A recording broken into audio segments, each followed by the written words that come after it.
Hello મિત્રો, તમે cyber security ક્ષેત્રમાં કામ કરતા હોય, ક્યારેક તમને કોઈ ક્લાયન્ટ કોન્ટેક્ટ કરે અને જણાવે કે તેના કોમ્પ્યુટરનો લોગિન પાસવર્ડ ભૂલી ગયા છે, તો ત્યારે તમે તે પાસવર્ડ કેવી રીતે અનલોક કરશો તે આપણે જોયું.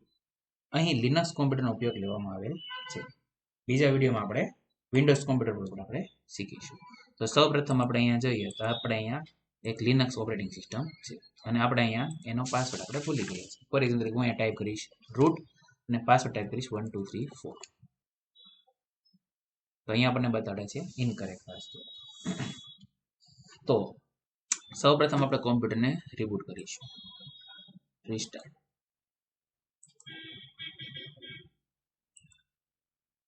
હવે જ્યારે રીસ્ટાર્ટ થઈને ચાલુ થતું હશે ત્યારે આપણે ઈ બટન પ્રેસ કરીશું તો આપણે ગ્રબ મેનુ ઓપન થશે. ઓકે, તો અહીંયા આપણે જઈશું લિનક્સની લાઈનમાં આપણે જઈ અહીંયા જે આપણને રીડ ઓનલી આપેલું છે ત્યાં આપણે કરીશું રીડ રાઇટ અને ક્વાઇટ સ્પ્લેશ આપેલું છે તેને આપણે રિમૂવ કરી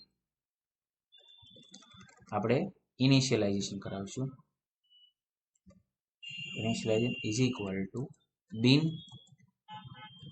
z shell. ઓકે, અને આપણે F10 દ્વારા આપણે એને સેવ કરીશું.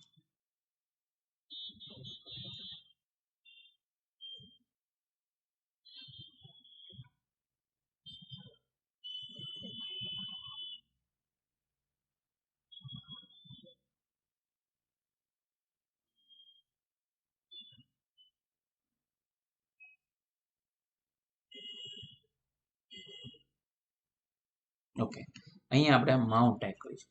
આપણે જે રીડ અને રાઇટ હતું તેની જગ્યાએ રીડ ઓનલી હતું એની જગ્યાએ આપણે રીડ અને રાઇટ કર્યું તે આપણને અહીંયા બતાવશે કે આપણે રીડ અને રાઇટ કરેલું છે.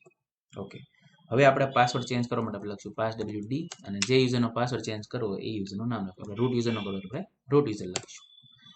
નવો પાસવર્ડ આપણે સેટ કરીશું 1 2 3 4 1 2 3 4. પાસવર્ડ ચેન્જ થઈ ચૂકેલો છે અને હવે આ જે પાસવર્ડની જે ફાઇલ છે આપણે ઇનિશિયલ લેવલમાં આપણે મૂકી દેવી. એક્ઝિક્યુટ sbin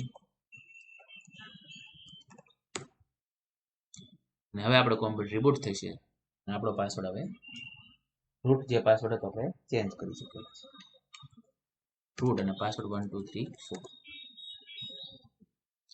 આ રીતે આપણે રૂટ પાસવર્ડને આપણે તોડી શકીએ. Thank you.